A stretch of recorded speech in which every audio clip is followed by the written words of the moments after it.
Welcome back to Only Talk Sports. We talk sports every single day, or at least we try to. I'm your host, Jeffrey. Subscribe to the channel if you like sports content. Hit that notification bell so you never miss another video.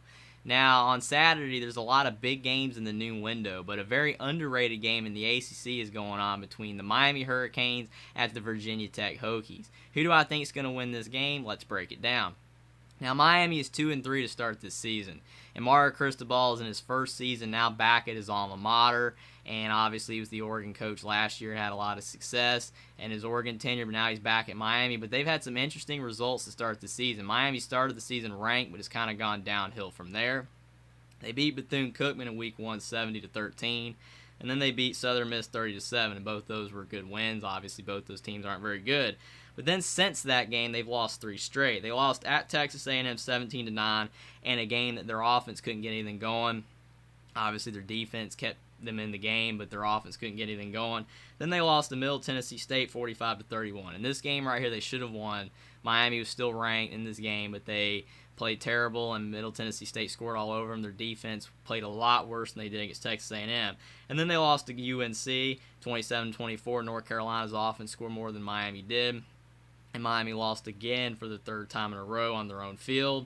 And in that game against North Carolina, quarterback Tyler Van Dyke, he had 496 yards, 3 touchdowns, and an interception. He is an NFL talented quarterback. A lot of people love his upside. He's obviously not a dual threat, but he can throw the lights out of the football, and he makes all the throws, deep throws, short throws, intermediate throws. He's a fantastic quarterback.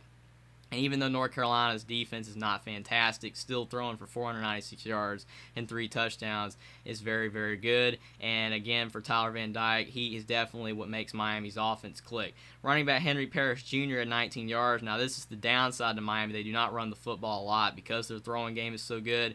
And also, I don't think they can run the football that much because I don't think that Miami's offensive line is the best. But Tyler Van Dyke gets the ball out of there quickly. But again, Miami's going to need to run the football more to be more balanced on offense if they're going to be a better football team. Tight end Will Mallory had 115 yards. Will Mallory is a fantastic tight end. He's going to be in the NFL. And I'll never forget the play against Texas A&M where he flipped over and almost like his head, it could have been really injured bad. And it was a scary play, but he got right back up and kept playing. Again, Will Mallory is a fantastic tight end. And wide receiver Frank Lazen Jr. had 67 yards against North Carolina. Again, Miami's offense at its best can play, and they can get clicking in a hurry. On the defensive side of the ball, linebacker Corey Flagg Jr. 5 tackles, defensive lineman Darrell Jackson at 5 tackles, safety Cameron Kitches at 5 tackles and an interception, and cornerback Corey Couch at 4 tackles. So Miami's defense at times has played poor, but at times has played well. So they're very inconsistent on defense, but they have a lot of talent, as Miami usually does. Now on the Virginia Tech side, they are 2-4 to start the season, and Brent Pry's first season as head coach. He was the defensive coordinator at Penn State last year, and Brent Pry's had a tough go of it in his first season at Virginia Tech. They lost to Old Dominion in Week 1, 20-17 at Old Dominion, and this was an interesting game because, again, usually Power 5 teams do not go on the road at Group of 5s anyway, but they also had an incident where Virginia Tech's coaching staff got stuck in the elevator during this game, and that delayed the game for a couple hours. So that right there kind of messed it up. And I'm not saying that's why they lost, but it was just a very weird game, and Virginia Tech lost. Then they bounced back and beat Boston College 27-10. That's a good ACC win, but Boston College is really struggling this season. Then they beat Wolford 27-7. That was a good win there. But like Miami, they've lost 3 games in a row. They lost to West Virginia 33-10 in the Black Diamond Trophy game, and they were not competitive in this game at all on their own field. They lost at UNC 41-10, so they lost to North Carolina by a lot more than Miami did. And then they lost at Pitt 45-29. And in that Pittsburgh game, quarterback Grant Wells at 277 yards, touchdown and interception, and he had 15 rushing yards. And obviously Grant Wells is a quarterback transfer from Marshall. And Grant Wells, to me, is very inconsistent. At times he can play well, but at times he's very turnover prone. He's very inconsistent. I think he's a good quarterback, but I don't think that he is the greatest quarterback in the world. And obviously he is kind of not helping in Virginia Tech's struggles. I'm not saying he's aiding in them, but he is very inconsistent. If he's playing well, then Virginia Tech can win a lot of games. Running back Malachi Thomas at 84 yards and a touchdown. That's pretty good on the ground against Pittsburgh. Wide receiver Caleb Smith at 152 yards. He's a really good wide receiver. Probably one of the best players on the entire team for Virginia Tech. And wide receiver Dwayne Lofton at 47 yards and a touchdown against Pitt.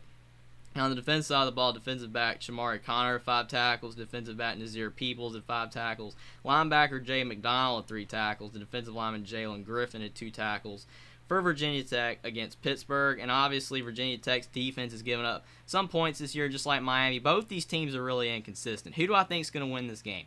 Both these teams are very similar, and you can tell as you go through and break these two teams down, you can kind of see it.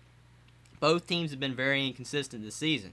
Both teams have lost to bad teams. You had Miami, they lost to Middle Tennessee State, and Virginia Tech, they lost to Old Dominion. So both teams lost to teams that they should have won.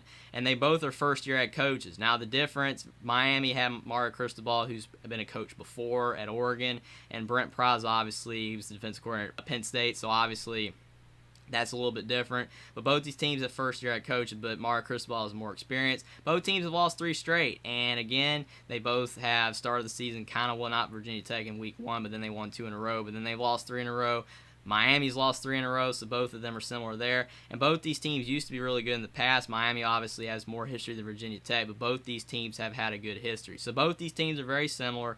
Both defenses are inconsistent. Both offenses have been inconsistent to start the season. But I'm going to go with Miami to beat Virginia Tech on the road 35-28 for a couple of reasons. I think Mario Cristobal having more experience than Brent Pry, head coach, the fact that Miami does have more talent than Virginia Tech. I just think Miami's going to win on the road barely. I think Virginia Tech can win. Their home crowd is really good, but I think Miami's talent and Mario Cristobal's experience as head coach is going to be enough, and I got Miami winning this game 35-28 over Virginia Tech. Subscribe to the channel if you like sports content. Like this video down below. Comment down below whether you think Miami or Virginia Tech is going to win this game and why.